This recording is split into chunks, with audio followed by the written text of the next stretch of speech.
There's no feeling more intense than starting over. If you deleted your homework the day before it was due, as I have, or if you left your wallet at home and you have to go back after spending an hour in the commute. If you won some money at the casino and then put all your winnings on red but it came up black. If you got your best shirt dry cleaned before a wedding and then immediately dropped food on it. If you won an argument with a friend and then later discovered that they just returned to their original view. Starting over is harder than starting up. If you're not ready for that, like if you've already had a bad day, then what you're about to go through might be too much. Feel free to go away and come back. I'll be here. Alright, thanks for coming with me on this trip. I'll understand if you have to take a break at any point. Just find a safe place to stop and quit the game. And don't worry, I'll save your progress, always. Even your mistakes. This game is a homage to a free game that came out in 2002, titled Sexy Hiking. The author of that game was Jazuo, a mysterious Czech designer who was known at the time as the father of B games. And B games are rough assemblages of found objects. Designers slap them together very quickly and freely, and they're often too rough and unfriendly to gain much of a following. They're built more for the joy of building them than as polished products. In a certain way, Sexy Hiking is the perfect embodiment of a B game.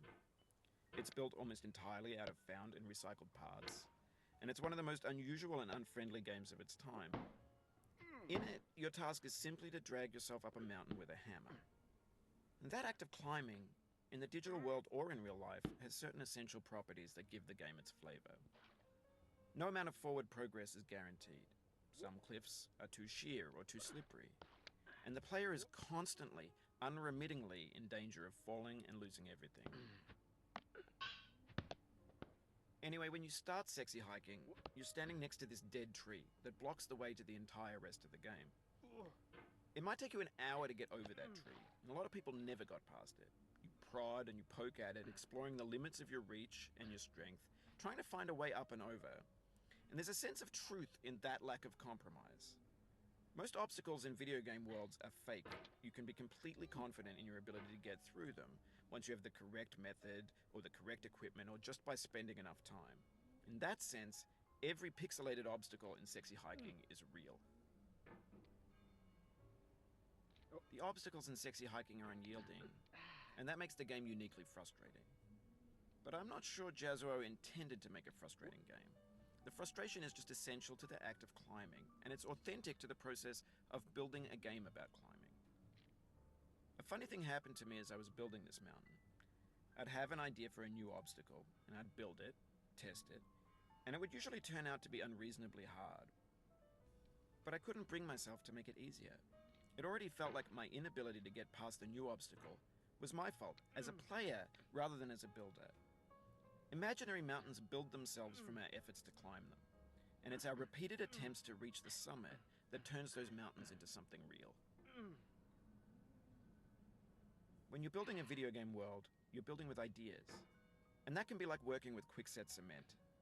You mold your ideas into a certain shape that can be played with, and in the process of playing with them, they begin to harden and set until they're immutable, like rock. And at that point, you can't change the world.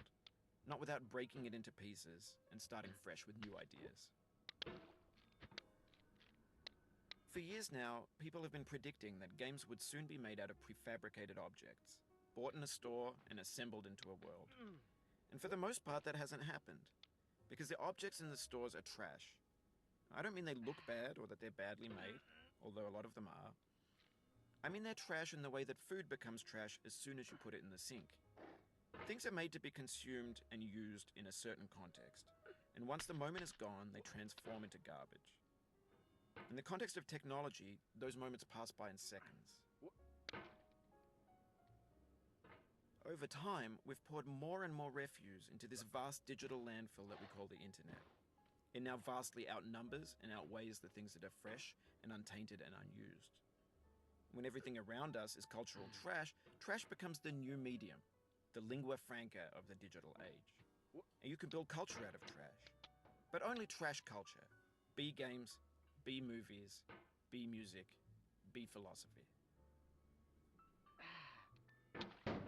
this is what digital culture is.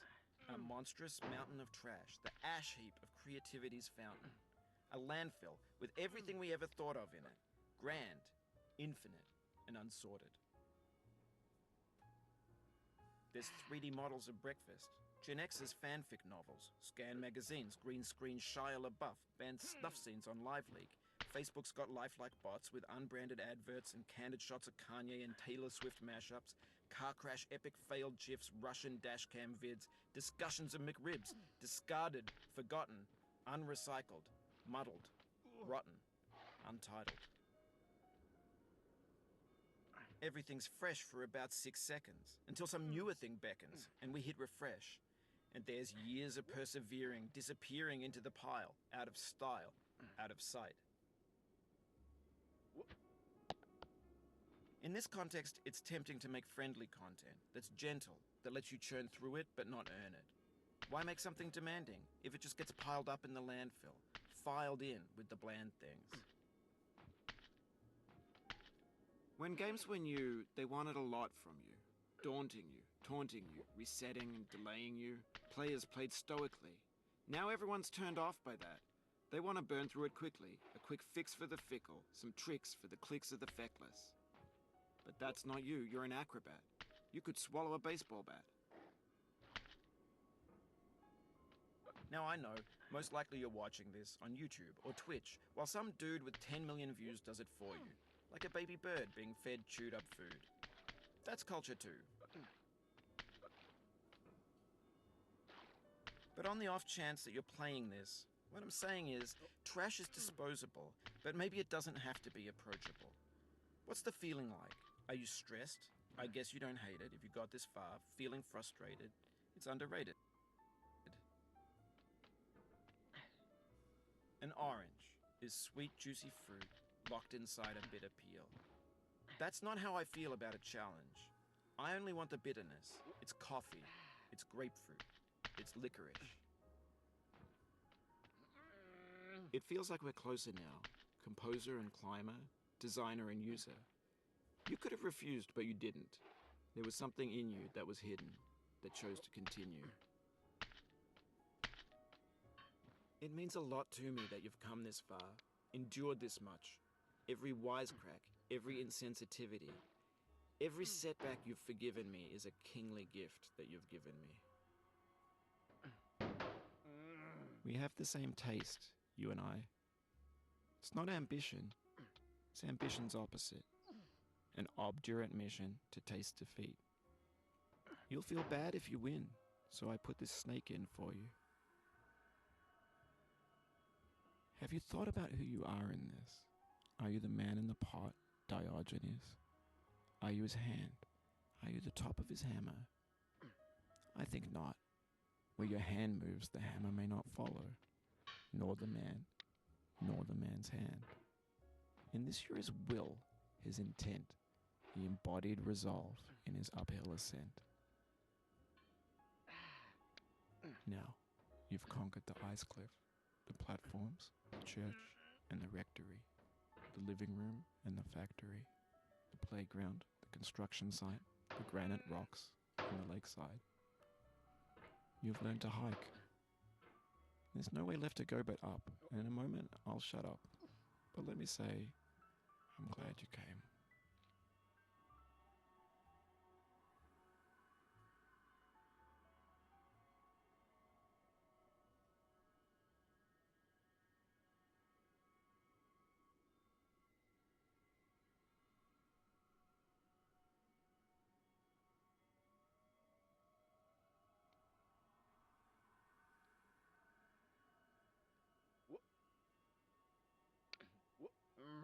I dedicate this game to you, the one who came this far. I give it to you with all my love.